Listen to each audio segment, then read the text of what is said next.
హైదరాబాద్లో బోనాల సందడి ఊపందుకుంది. పాత బస్తీ లాల్ దర్వాజా బోనాల ఉత్సవం నేత్రపర్వంగా కొనసాగుతోంది. సింహవాహిని అమ్మవారి ఆలయాన్ని పూలతో అందంగా అలంకరించారు. ఇటు సింహవాహిని అమ్మవారి బోనాలతో హైదరాబాద్ ఆషాఢ బోనాలు పూర్తి కాబోతున్నాయి. ఈసారి సింహవాహిని ఆలయం 117వ వార్షిక బ్రహ్మోత్సవాలు జరుగుతున్నాయి.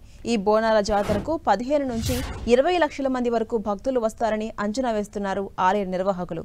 దానికి తగినట్టుగా ఏర్పాట్లు చేశారు ఆలయ నిర్వాహకులు.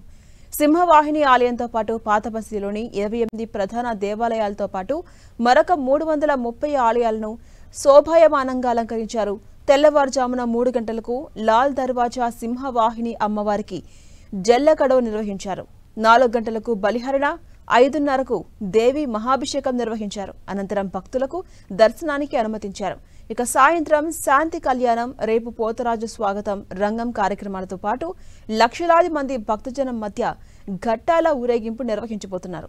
రేపు లాల్ దర్వాజా నుంచి చార్మినార్ కేంద్రంగా ఢిల్లీ దర్వాజా వరకు భారీ ఊరేగింపుగా ఘటాల ఉత్సవం కన్నుల పండుగగా కొనసాగబోతోంది. లక్షలాదిగా భక్తులు తరలిరాబోతుండటంతో అవాంఛనీయ ఘటనలకు చోటు లేకుండా పోలీసులు భారీగా బందోబస్తును ఏర్పాటు చేశారు. ఇక సింహవాహిని మహంకాళి లాల్ దర్వాజా బోనాల వేడుకల సందర్భంగా 11 ప్లాట్లున పోలీసు బలగాలు బందోబస్తు నిర్వహించారు. పాత బస్తీలో పలక్నుమా, చార్మినార్, బహదూర్పుర, మీర్ చౌక్ ట్రాఫిక్ పోలీస్ స్టేషన్ల పరిధిలో ట్రాఫిక్ ఆంక్షలు విధించారు పోలీసులు. పాత బస్తీలో ఇవాళ బోనాలు, రేపు ఘటాల ఊరేగింపు నిర్వహించబోతున్నారు. అక్కన్న మాదన్న ఆలయం నుంచి నయాపూల్ వరకు ఈ భారీ ర్యాలీలో ఏనుగుపై ఊరేగింపు ఉంటుంది. బోనాల పండుగ సందర్భంగా సైబరాబాద్ పోలీస్ కమిషనరేట్ పరిధిలో ఇవాళ రేపు మద్యం దుకాణాలు, కల్లు కాంపౌండ్లు, బార్ అండ్ రెస్టారెంట్స్ ను మూసివేయాలని సైబరాబాద్ పోలీస్ కమిషనర్ ఆదేశాలు జారీ చేశారు.